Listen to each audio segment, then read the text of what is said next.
यह बात बहुत समय पहले की है। एक महाज्ञानी पंडित हिमालय की पहाड़ियों में कहीं रहते थे। लोगों के बीच रहकर वह थक चुके थे और अब ईश्वर भक्ति करते हुए एक सादा जीवन व्यतीत करना चाहते थे। लेकिन उनकी प्रसिद्धि इतनी थी कि लोग दुर्गम पहाड़ियों, सकरे रास्तों, नदी झरनों को पार करके भी उनसे मिलना चाहते थे। लोगों का मानना था कि यह विद्वान उनकी हर समस्या का समाधान कर सकता है।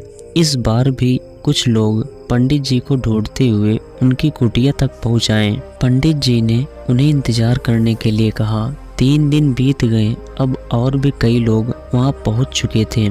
जब लोगों के लिए जगह कम पड़ने लगी तब पंडित जी बोले, आज मैं आप सभी के प्रश्नों का उत्तर दूंगा, पर आपको वचन देना होगा कि यहाँ से जाने के बाद आप किसी और से इस स्थान के बारे में नहीं बताएंगे, ताकि आज के बाद मैं एकांत में रहकर अपनी साधना कर सकूं। तो चलिए अपनी अपनी समस्याएं बताइए। यह सुनते ही किसी ने अपनी परेशानी बतानी शुरू की, लेकिन वह अभी कुछ शब्द ही बोल पाया था कि बीच में किसी और ने अपनी बात कहनी शुरू कर दी। सभी लोग जानते थे कि आज के बाद उन्हें कभी पंडित जी से बात करने का मौका नहीं मिलेगा, इसलिए वे सब जल्दी से जल्दी अपनी बात रखना चाहते थे। कुछ ही देर में वहां का दृश्य मछली बाजार जैसा हो गया और अंततः पंडित जी को चीख कर बोलना पड़ा, कृपया शांत हो जाइए, अपनी अपनी समस्या एक पर्चे पर लिखकर मुझे दीजिए। फिर क्या था, सभी ने अपनी अपनी समस्या लिखकर एक पर्चे में पंडित जी को दिया।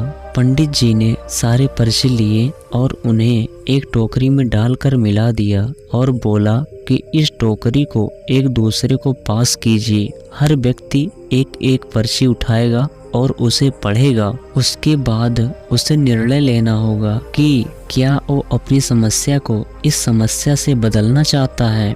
हर व्यक्ति एक पर्चा उठाता, उसे पढ़ता और शाम सजाता। एक एक करके सभी ने पर्चियां देख ली, पर कोई भी अपनी समस्या के बदले किसी और की समस्या लेने को तैयार नहीं हुआ। सबका यही सोचना था कि उनकी अपनी समस्या चाहे कितनी बड़ी क्यों ना हो, बाकी लोगों की समस्या जितनी गंभीर नहीं है। 2 घंटे बाद सभी अपनी अपनी पर्ची हाथ में लिए लौटने लगे। वे खुश थे कि उनकी समस्या उतनी बड़ी भी नहीं जितना वे सोचते हैं। मेरे दोस्त, ऐसा कौन होगा जिसकी लाइफ में एक भी प्रॉब्लम्स ना हो। हम सभी के जीवन में समस्याएं हैं।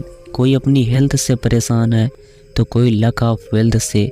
हमें इस बात को एक्सेप्ट करना चाहिए कि लाइफ है तो छोटी बड़ी समस्याएं आती रहेंगी। ऐसे में दुखी होकर उसी के बारे में सोचने से अच्छा है कि हम अपना ध्यान उसके निवारण में लगाएं, और अगर उसका कोई सोल्यूशन ही ना हो तो अन्य प्रोडक्टिव चीज़ों पर फोकस करें। हमें लगता है कि सबसे बड़ी समस्या हमारी ही है, पर यकीन मानिए इस दुनिया में लोगों के पास इतनी बड़ी बड़ी प्रॉब्लम्स हैं कि हमारी तो उनके सामने कुछ भी नहीं है।